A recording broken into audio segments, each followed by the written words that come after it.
bilang isang ina. Di ba sabi ko naman, ma'am, huwag niyo na akong sunduin, uuwi din naman ako kaagad, sabi ko kay ma'am. Honey, alam mo naman kahit gaano ako kabisi, susunduin kita. Lalo na at ang tagal mo din na destino sa Mindanao. Malambing niyang sagot sa akin. Pagkatapos nilingon niya ang babae na nasa gilid niya.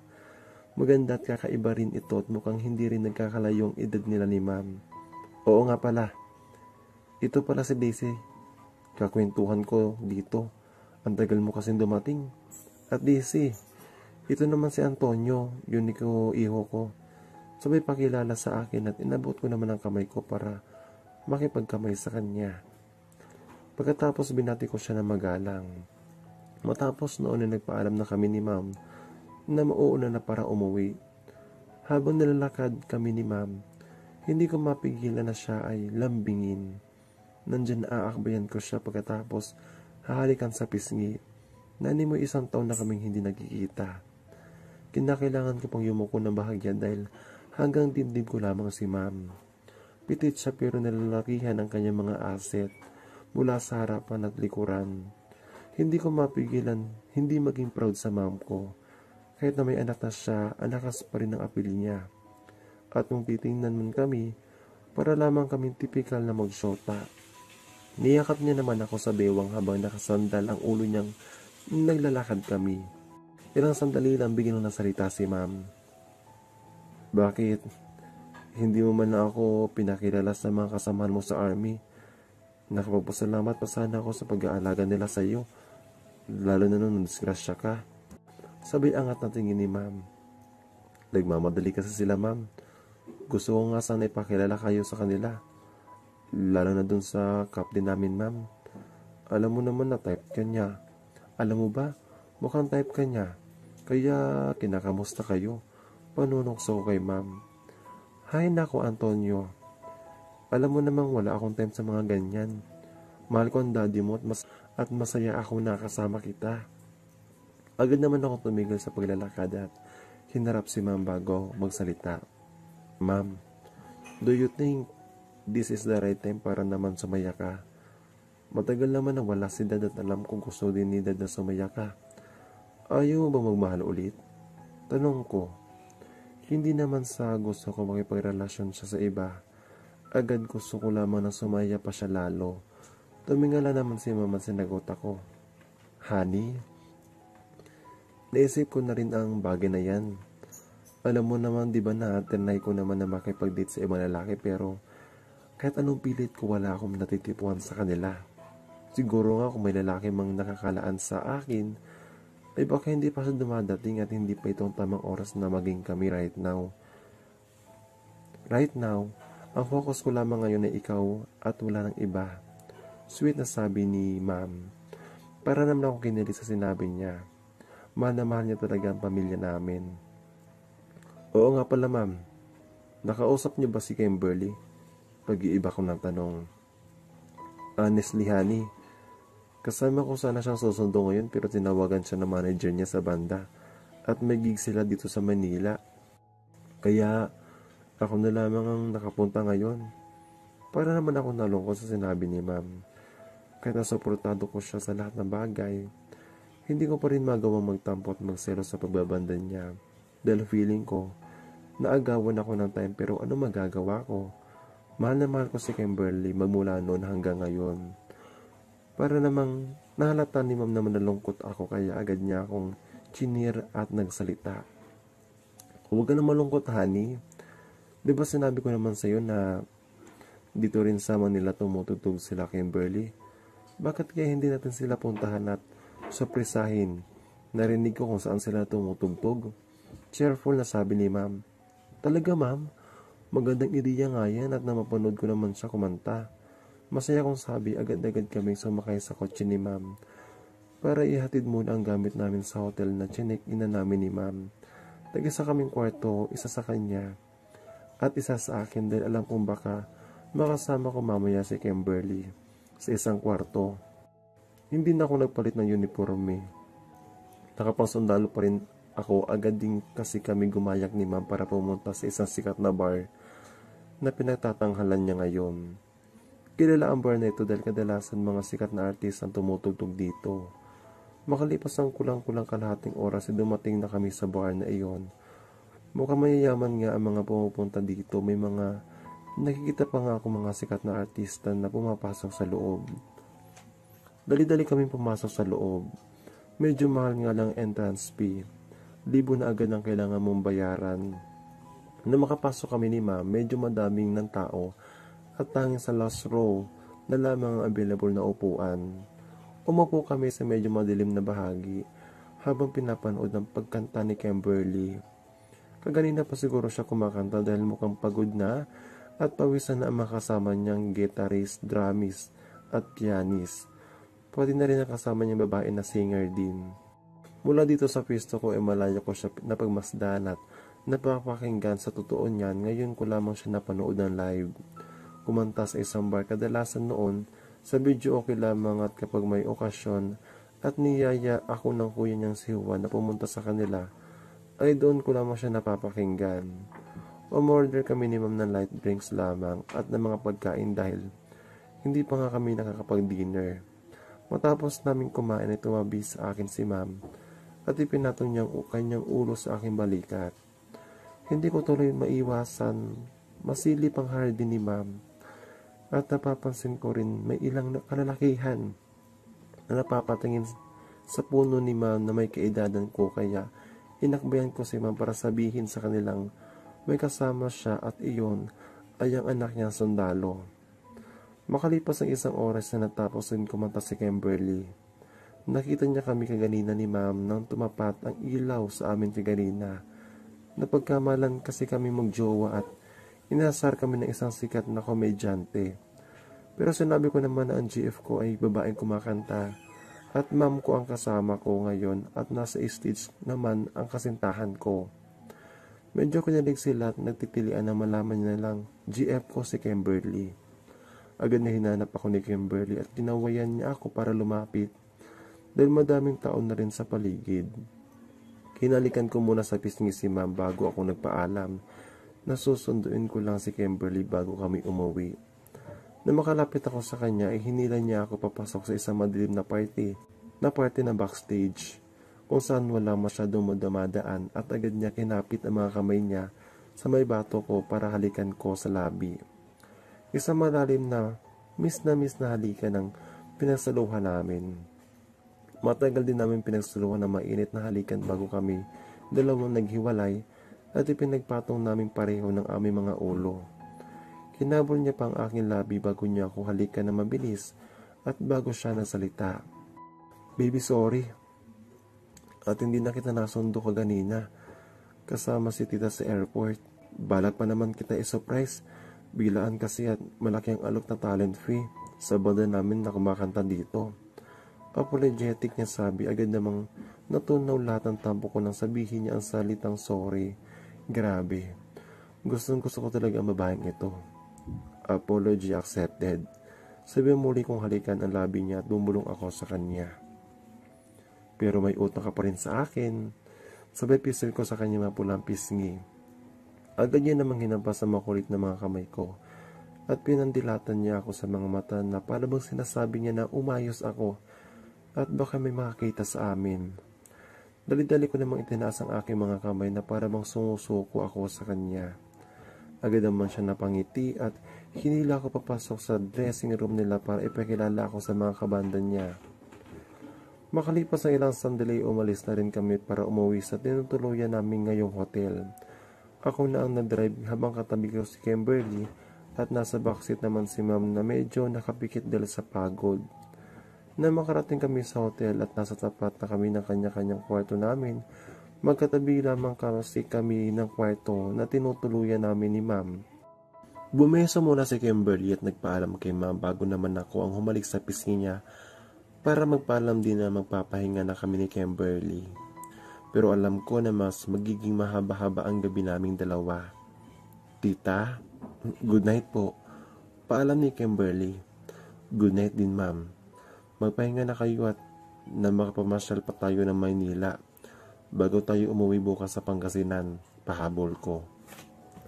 Medyo napataas ang kilay ni Ma'am at parang nangaasar siyang umiti sa aming dalawa bago siya nagsalita. Good night din sa inyo. At yung dalawa ang matulog ng maaga. Hindi ako. Lalo na pagod kayong dalawa. Nanggigiti na sabi ni Ma'am bago siya bumaling sa akin. Antonio ha, yung bilin ko sa'yo, gumamit palagi ng proteksyon at bata pa itong si Kimberly. Lalo na at sundalo ka. Ayoko lamang mapagalitan ni Maring Ani, baka sabihin niya, hindi ko kayo pinapangaralan ni Kimberly. Paalala ni Ma'am. Napakamot naman ako sa ulo dahil sa sinabi ni Ma'am. Talagang prangka siya pagdating sa bagay na iyon. At bahagyang namula naman si Kimberly sa hiya. Kaya mas lalo kong upang hinigpitan ang pagkakakabay ko sa kanya na para bang sinasabi kong ayos lamang iyon. Matapos kami magpaalam, may agad na kaming pumasok sa kanya-kanyang kwarto namin. Nang makapasok kami sa kwarto ay agad akong sinunggaban ng halik ni Kimberly. Naghalikan muna kami at nilasap ng isa't isa bago kami umayos ang higa. At nakatulog kami sa pagitan ng bisig namin dalawa sa loob ng kwartong iyon. Samantalang sa kwarto naman ni Annalisa ay hindi siya makatulog. Iniisip ngayon ni Annalisa ang kanyang yumahong asawa. Ilang taon niya na ba itong ginagawa? Ilang dekada na rin simula na mamatay ang kanyang asawa. Kapag may pagkakataon na tinatamaan siya, tanging pagpapasaya lang sa sarili ang naging solusyon niya at kandungan. Kung totoosin, marami naman lalaki ang umaaligid-aligid at naniligaw sa kanya.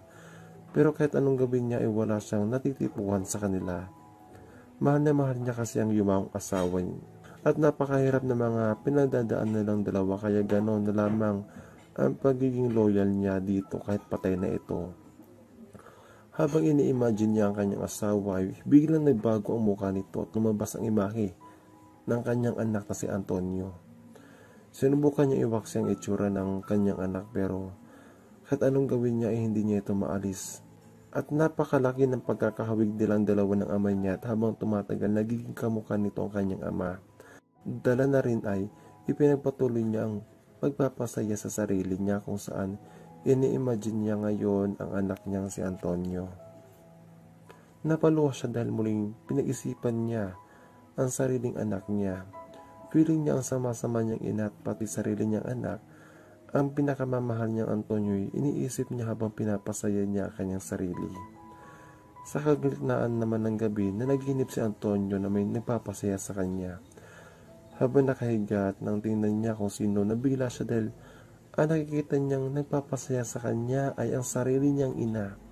Dahil doon naalimpungatan at nagising siya. Pumulat niya ng mga mata niya ay may naramdaman siyang nagpapasaya sa kanya. Bagya pa siya napangiwi dahil sumasagi ang ngipin ng taong gumagawa noon. Isa lamang ang nasa isip niya ng mga oras na iyon, hindi ang kanyang ina kundi si Kimberly. Ganito kasi si Kimberly lalo na at minsan lang niya ito ginagawa at hindi pasanay. Napangiti naman siya dahil napaka-inosente pa rin ng JF niya. Tinignan niya ito habang sinusubukan. Halos maluha-luha na ito pero napakaganda pa rin tingnan. Napaka-inosente nito at inabot niya naman ang mukha nito at inayos ang umaharan na hibla ng buhok sa mukha niya. Sorry baby kung nagising kita. At gusto ko lang sana sulitin ang oras na magkasama tayo. Lalo na't baka madestino ka ulit sa malayong lugar. Ayos ang baby, basta ikaw. Handa ako mapasulit ng oras sa iyo. Sabay hila ko sa kanya para magtapat ang mukha namin. Mukhang alam niya na kung ano ang gusto kong mangyari. Tinanghali na kami ng gising ni Kimberly dahil sa pagod at puyat na nagpapasaya namin kagabi. Hindi na nga kami nakakain ng umagahan. Diretso lunch na hindi na rin ako ginising ni Ma'am. Maaring alam niya sigurong pagod kami matapos namin mananghalian at nagpa-order ng pagkain sa room namin na nagayos na kami para mamasyal. May malaking sorpresa kasi ako ngayon kay Kimberly.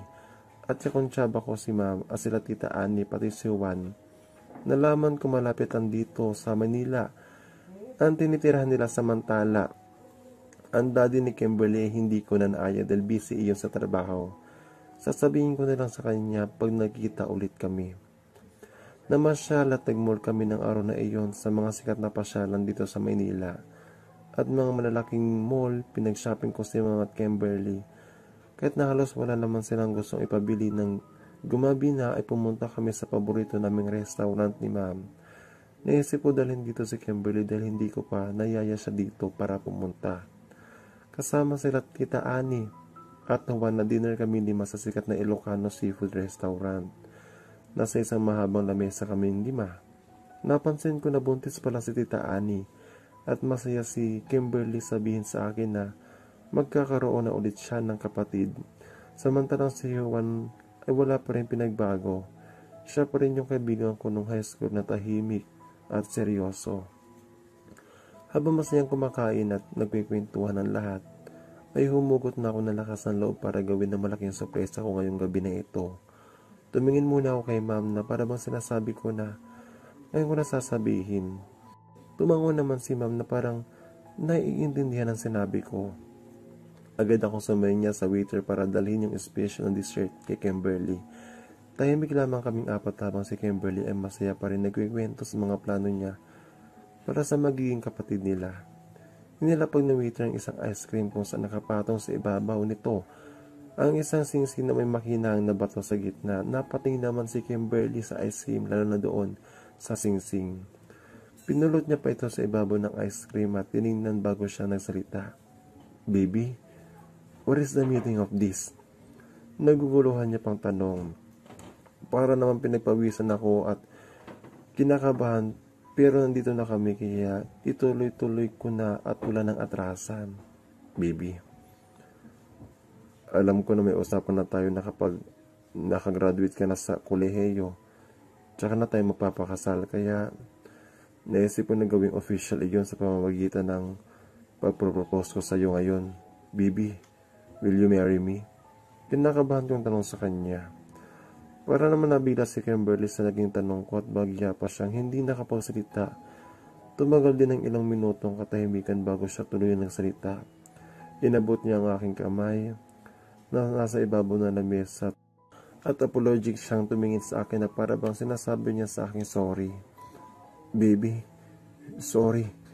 Ang totoo niyan, kakausapin rin sana kita ngayon about sa plan natin dalawa. Mapapakasal pagkatapos sa makagraduate. Baka kasi matagalan pa. Nagkaroon kasi ng malaki na offer sa akin sa isang recording company na magiging scholar ako sa isang music school sa France. At kapag natapos ko na yun, ay kukunin nila ako bilang isang official singer nila. At bibigyan nila ako ng sarili kong solo album.